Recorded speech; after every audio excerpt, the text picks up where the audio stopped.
प्यारे बच्चों, नमस्कार। स्वागत है आपका हमारे YouTube चैनल पे। बच्चों, जो आज का वीडियो होने वाला है वो हमारा जो अर्थमेटिक प्रोग्रेशन है उसकी जो बेसिक हमने डेफिनेशन डिफाइन करी थी इससे पिछली वाली वीडियो में, उसके ऊपर बेस्ड क्वेश्चनों के ऊपर होने वाला है। ठीक है, तो आज की वीडियो में मैं आपको कुछ इंपॉर्टेंट क्वेश्चन कराऊंगा जो प्रीवियस ईयर के इन्वॉल्व होंगे, जिन क्वेश्चंस के अंदर हो, और NCERT exemplar plus NCERT books, यानी जितने भी रिसोर्सेज हैं आपके सीबीएसई बोर्ड की प्रिपरेशन करने के लिए, सब क्वेश्चन आपको यहाँ मिलेंगे। बस वीडियो से जुड़े रहे। तो चलिए, पहला क्वेश्चन है जो हमारी एनसीईआरटी एग्जाम्पलर बुक का है।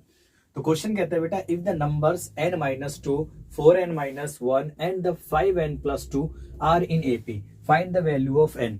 क्वेश्चन क्या कहता है बेटा कि ये जो तीन नंबर है, इसमें वेरिएबल n दे रखा है कि ये तीनों की तीनों नंबर एपी के अंदर है, यानी ये 3 कॉन्जिक्यूटिव नंबर्स हैं किसी एपी के, यानी अर्थमेटिक प्रोग्रेशन के। तो उसके लिए हमें क्या निकालना है, n की वैल्यू को फाइंड करना है। मैं आपको रिकैप करा दूं बेटा, अगर आपने वीडियो नहीं देखी है तो ध्यान रखना, मैंने वीडियो के लास्ट पार्ट में एक बात बताई थी कि 3 कॉन्जिक्यूटिव नंबर से ए, बी और सी ये एपी में होंगे। कब? यानी जो डिफरेंस है बी और ए का, यानी बी माइनस ए, और सी और बी का दोनों का इक्वली होना चाहिए, यानी सी माइनस बी। इससे हमने एक ऑप्शन करा था कि बी वाली टर्म एक तरफ चली जाएगी और ए प्लस सी उधर हो जाएगा, तो 2 times of B equal to A plus C. बस इसी कंडीशन को आपको फॉलो करना है, बस ये करना है। ठीक है, तो देखो सॉल्यूशन देखो बेटा इसका फटाफट। इस तरह के क्वेश्चन बेटा सीबीएसई बोर्ड में बहुत ज्यादा पूछे जाते हैं, और एनसीईआरटी एग्जाम्पलर के क्वेश्चन तो आपके लिए समझ लो रामबाण है। ठीक है, तो चलिए, वी हैव, हमारे पास में क्या है बेटा, ये 3 नंबर है, यानी अगर देखें हम n-2 कॉमा और ये 4n-1 और 5n+2, अगर ये एपी के अंदर है, सोचो ये ए था, ये बी था, ये सी था, तो हमारे पास में बाय डेफिनेशन हम डायरेक्ट रिजल्ट लिख सकते हैं बेटा। 2 times of B equals to होता है ए प्लस सी होता है।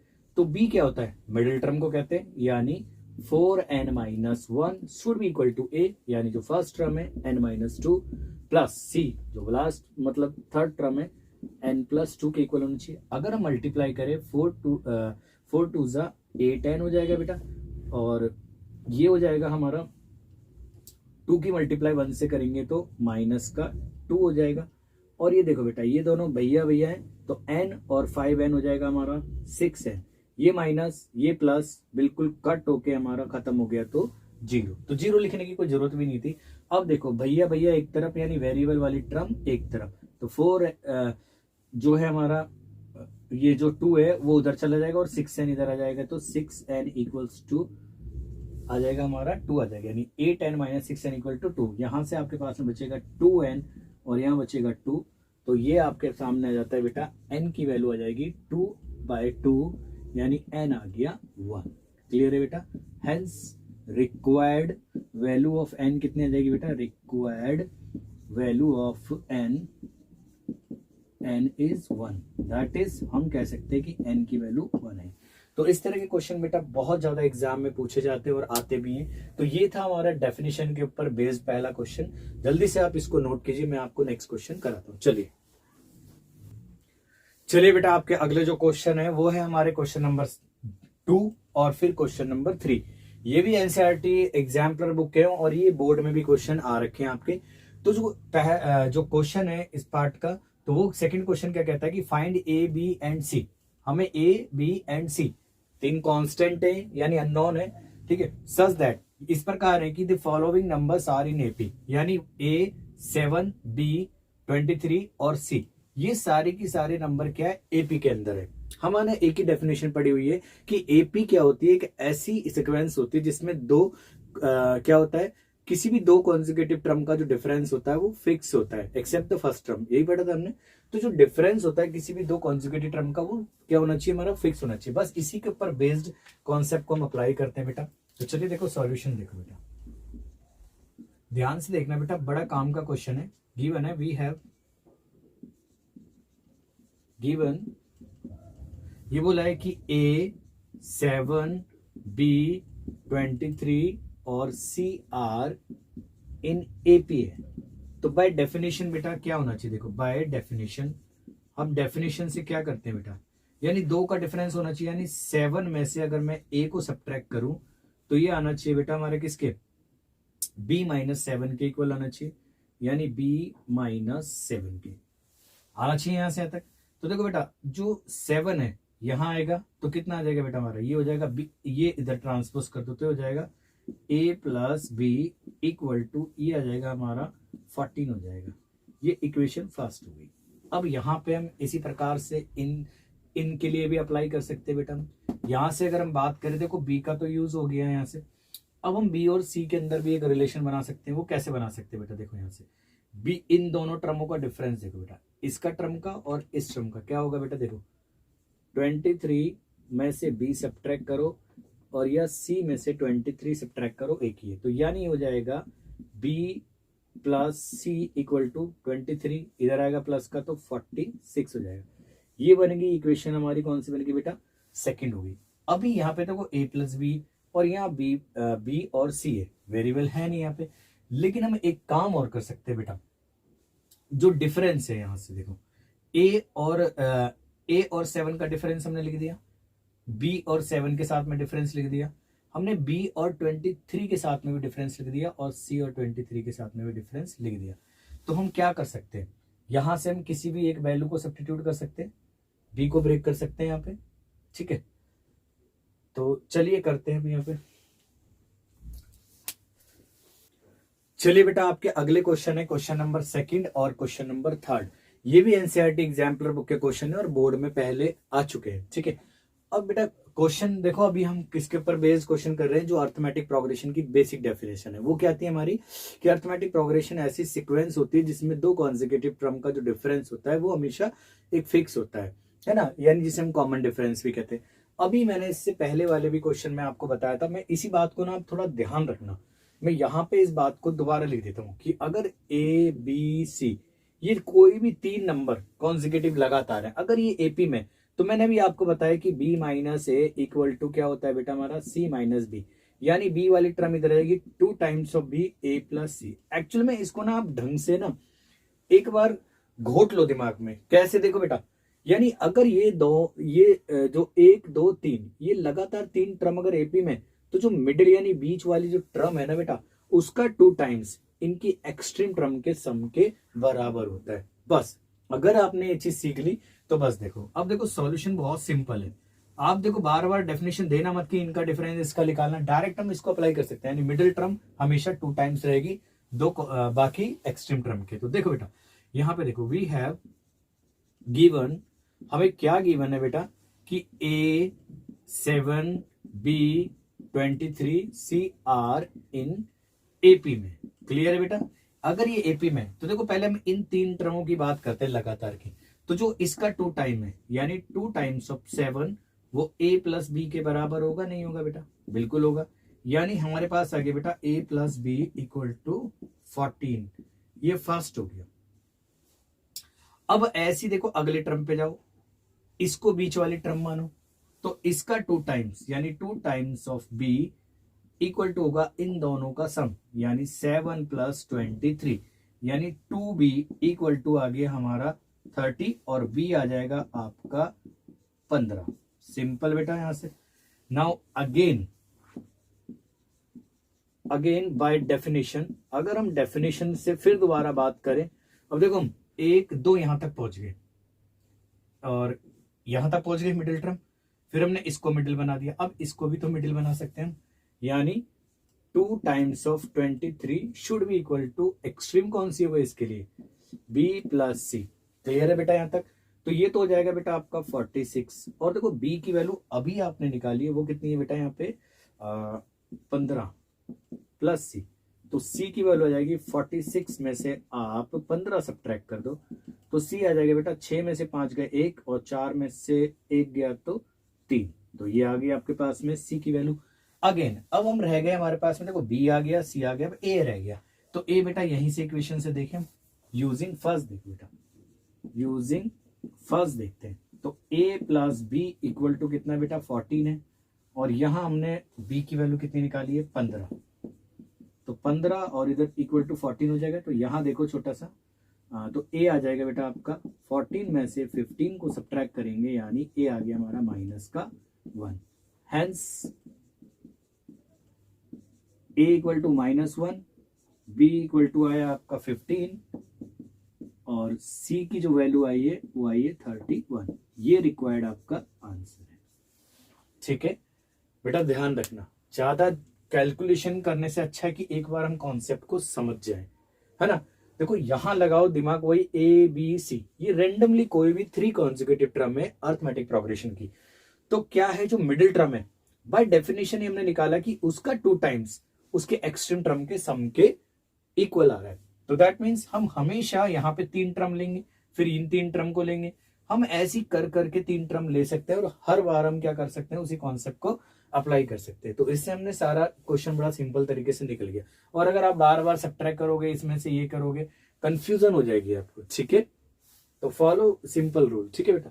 नाउ नेक्स्ट क्वेश्चन क्या है बेटा, determine K so that K square plus 4k plus 8 और 2k square plus 3k plus 6, 3k square plus 4k plus 4 are 3 consecutive terms of an AP. बिल्कुल similar question है, क्योंकि बेटा मैं हर बार जो करा रहा हूँ सिमिलर टाइप के क्वेश्चन करा रहा हूँ एक बार में। ठीक है, नाउ बात करते हैं कि ये तीनों के तीनों हमारे दिए गए हैं कि एपी की टर्म है।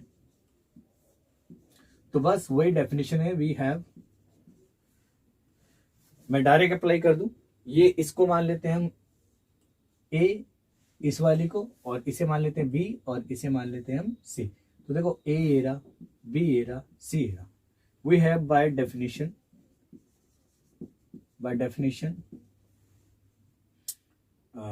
2 टाइम्स ऑफ बी यानी middle term should be equal to A plus C. देखो 2 टाइम्स ऑफ बी, बी क्या है बेटा, ये वाली टर्म, यानी 2k square plus 3k plus 6 equal to A क्या है, first term, k square plus 4k plus 8 plus 3k square plus 4k plus 4।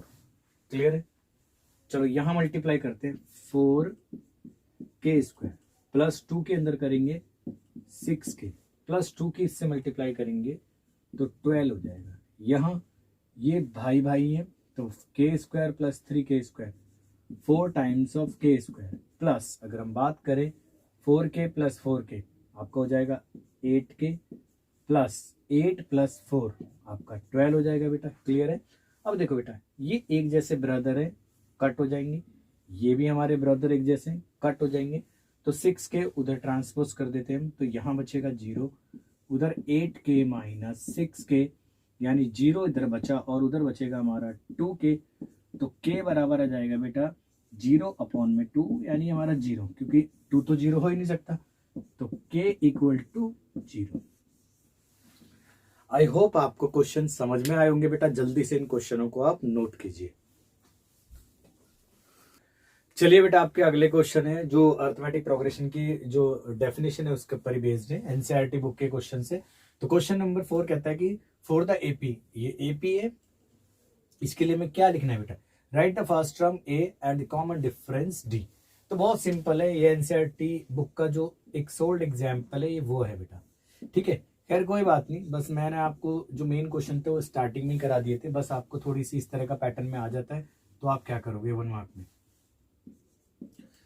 तो एपी क्या है बेटा, 3/2 और ये 1/2 माइनस 1/2 और माइनस 3/2 है। तो क्लियरली है कि जो फर्स्ट टर्म है ए इक्वल टू तो 3/2 होगी, डी होता है किसी भी 2 कॉन्जिक्यूटिव टर्म का डिफरेंस।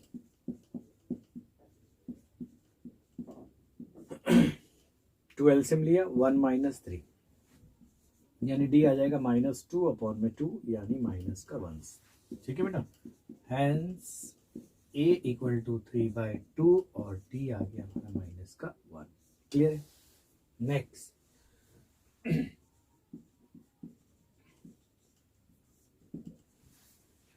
क्वेश्चन कहता है बेटा, write first 4 terms of the AP when the first term a and the common difference d are as. ये भी एनसीईआरटी बुक का सॉल्यूशन है, क्वेश्चन है बेटा, इसका सॉल्यूशन कराना है। तो वी हैव, पहला पार्ट क्या है बेटा,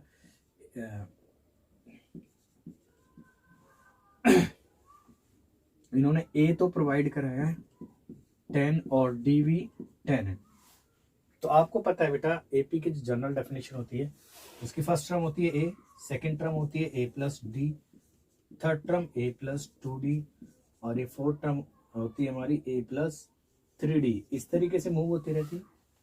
तो चलिए फर्स्ट टर्म हम a है, ठीक है, यानी इन्होंने first term a equal to a है, तो वो तो इन्होंने 10 दिया, हमें इस बात से मतलब ही नहीं है, ठीक है। नेक्स्ट फोर्थ टर्म बोलिए इसने, तो right first four terms of the AP. तो ए फर्स्ट टर्म तो इन्होंने दे दी है, तो बाकी हम नेक्स्ट टर्म कैसे निकालेंगे बेटा।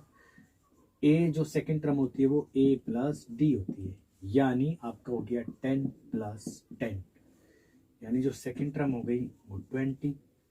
ए थर्ड होती है ए प्लस 2d, यानी 10 प्लस 2 इंटू 10, यानी जो ए थर्ड टर्म हो गई वो हो गई हमारी 20 प्लस ये हो गया 30, ठीक है। और जो फोर्थ टर्म है बेटा वो हो जाएगी हमारी ए प्लस 3 टाइम्स ऑफ डी, यानी 10 प्लस 3 इंटू 10, यानी 30 और 10 40। तो हेंस जो टर्म हो गई हमारी वो हो गई बेटा हमारी पहली 10 हो गया, फिर 20, 30 और फिर हमारा 40 और एंड सो ऑन, ठीक है। ये एपी आ गई। नेक्स्ट पार्ट के लिए भी सेम वर्क करते हैं। तो ये रहा हमारा बेटा सेकंड पार्ट। तो सेकंड पार्ट क्या कहता है बेटा, देखो we have a equal to -1 और d इक्वल टू 1/2 है, क्लियर है। तो फर्स्ट टर्म तो वही होती है हमारी जो a है, तो -1। सेकंड टर्म होती है a प्लस एक बार d, यानी -1 प्लस 1/2। तो वह ये एक और ये आधा, तो ये आधा ही बचेगा, यानी -1/2। और जो थर्ड टर्म होगी a प्लस 2d। ये काम भी कर सकते हैं बेटा, सेकंड टर्म भी जोड़ सकते हैं, यानी a2 में a3 निकालने के लिए हम a2 और d भी निकाल सकते हैं, और आपको कैलकुलेट करना है तो वैसे भी कर सकते हैं। बस मैं आपको बता रहा हूँ, कहीं आप सोचो कि वो तरीका भी सही नहीं है, दोनों मेथड सही है, ठीक है। तो a कितना बेटा हमारे पास में ये है -1 प्लस हमारा d क्या है हमारा 1/2 है, तो ये हो जाएगा हमारा 0 निकल के आ जाएगा बेटा, ठीक है। क्योंकि देखो ये 2 से 2 कट हो जाएगा, तो ये -1 ये +1 बचेगा। अच्छा a4 होगा बेटा हमारा a प्लस 3d, यानी -1 प्लस 3 और ये हो जाएगा 1/2। कैलकुलेट कर देते हैं बेटा इसे हम, तो ये आ जाएगा -2 प्लस 3 अपॉन में 2, यानी ये आ जाएगा 1/2। हेंस फोर टर्म जो आ गई बेटा हमारी आ गई, पहली तो उन्होंने दे रखी थी -1, दूसरी आई -1/2 और तीसरी आई है हमारी 0 और फिर आई है हमारी +1/2, ठीक है। इसको सही से बना लेते हैं बेटा, ठीक है बेटा। तो आई होप आपको क्वेश्चन समझ में आए होंगे। तो बेटा ये तो जो अर्थमेटिक प्रोग्रेशन थी यानी एपी थी, उसके ऊपर जो डेफिनेशन थी उसके ऊपर बेस्ड कुछ क्वेश्चन थे, ठीक है बेटा। तो आप इनको प्रैक्टिस कर सकते हो। जो मैं वीडियो के स्टार्टिंग में मैंने 3-4 क्वेश्चन कराए थे वो बहुत ज़्यादा इंपॉर्टेंट है, उस तरह के टाइप के ऊपर क्वेश्चन आ सकता है सीबीएसई बोर्ड के एग्जामिनेशन में, ठीक है। और बाकी आपके सामने है ये, ज़्यादा इस डेफिनेशन में कुछ नहीं था, उसके ऊपर ज़्यादा बेस्ड क्वेश्चन बन नहीं सकते, मतलब बन तो बहुत सारे सकते हैं, बस इतने ही थे जो आपके एग्जाम ओरिएंटेड थे। तो नेक्स्ट क्लास में हम मिलते हैं अर्थमेटिक प्रोग्रेशन की, जिसमें मैं आपको nth टर्म या जनरल टर्म कहते हैं वो डिफाइन करूंगा, और उसके ऊपर टाइप वाइज क्वेश्चन जो सिर्फ बोर्ड में आते हैं वही कराऊंगा मैं, ठीक है। आपकी अच्छी तरीके से प्रैक्टिस कराएंगे। तो चलिए जब तक के लिए धन्यवाद and thanks for watching this video. मिलते हैं नेक्स्ट वीडियो में।